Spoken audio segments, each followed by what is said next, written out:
The bigger the tire, the easier it is to roll over obstacles. It also gives you more ground clearance to clear those different obstacles and makes it easier to go through mud, snow, ruts, and a variety of other terrains. But where do we draw the line before a tire becomes just too big of a tire for your Jeep Wrangler to handle without extensive and expensive upgrades? To keep it simple, we're going to cover 4 main points of discussion when it comes to considering a tire larger than a 35-inch tire, because that's about where the tire size threshold is on Jeep Wranglers before you have to start spending the kid's inheritance or second mortgaging your house. The first point will be the increased weight of the tire. The second point is the rolling resistance. The third point is going to be, will a 37-inch tire or larger even fit? And the fourth point is, how much more money is it going to cost me?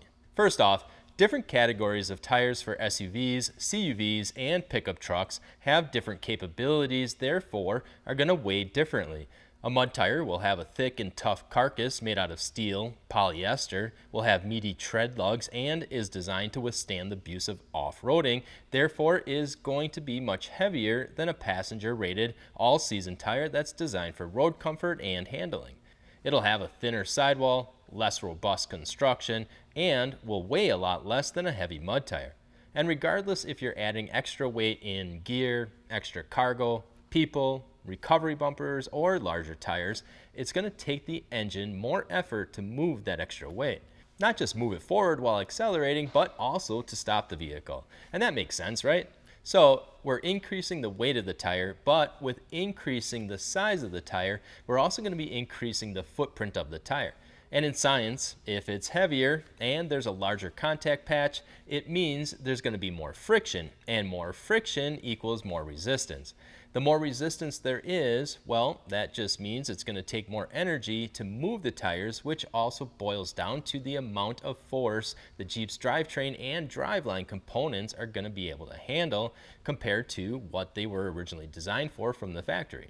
And this is especially critical when we're referring to the amount of rolling mass and resistance when we're trying to tackle extreme obstacles where wheel speed and momentum are your best friends.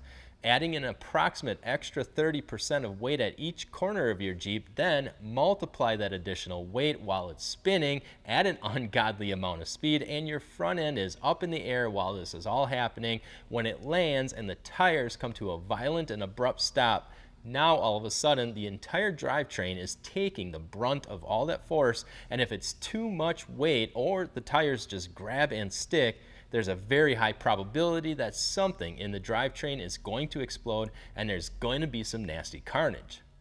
Now, with that said, the same thing can happen with smaller tires if you're just using too much throttle, but the chances of having breakage with larger tires is much greater on stock drivetrains.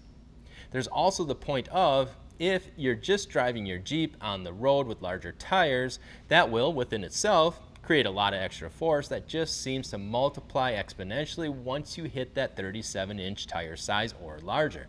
And it's not that a Jeep can't handle a 37-inch tire on the road, but there sure seems to be a pretty big jump in handling and power robbing characteristics when going from a 35 to a 37. How we combat those additional problems is where it starts to get pretty damn expensive.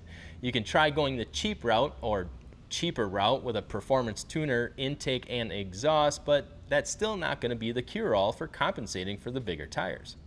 And before we get into the fitment issues of running 37s or bigger, we still have to make sure our engine and transmission can handle all that extra weight and rolling mass of the tires.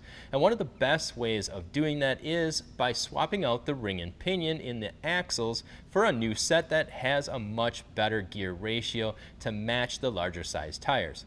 And by no means is this cheap unless you have a good buddy that's experienced in swapping gear sets and knows exactly how to get them to mesh perfectly and would probably do it for a case of beer.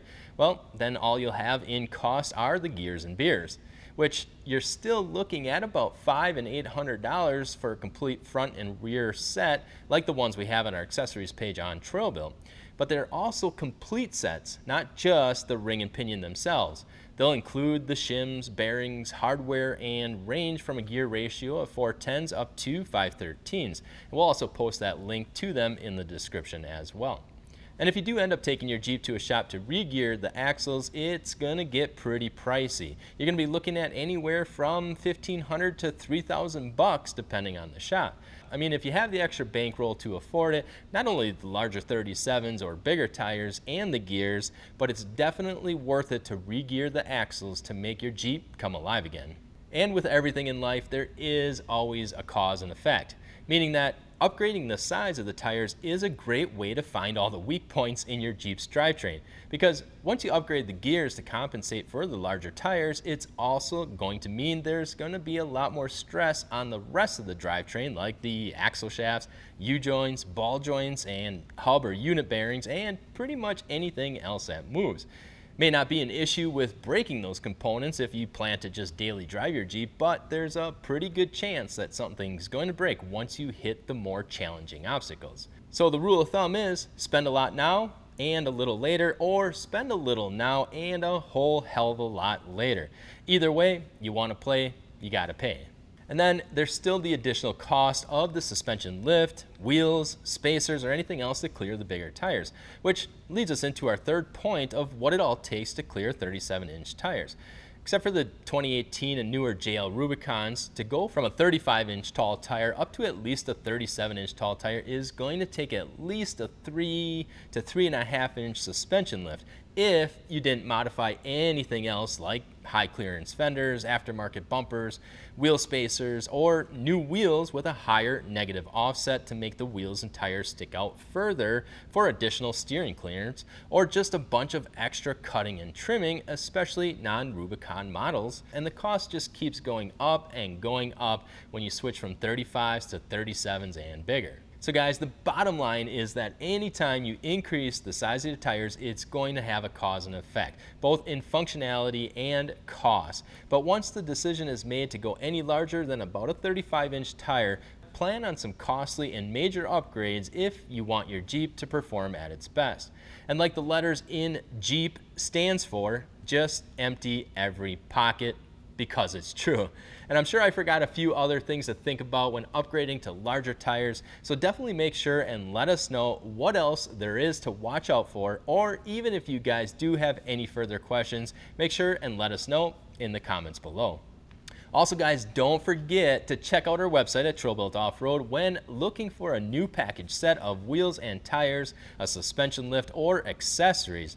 Plus, we also include free mounting, balancing, and shipping to any state in the lower 48. And with special financing plans, including 0% plans, it makes it an easy decision to grab your next set of wheels and tires from us at trailbuiltoffroad.com. Other than that, as always guys, we appreciate all of you for watching and all of your support. I'm Josh from Trailbuilt, and we'll see you guys out on the trails.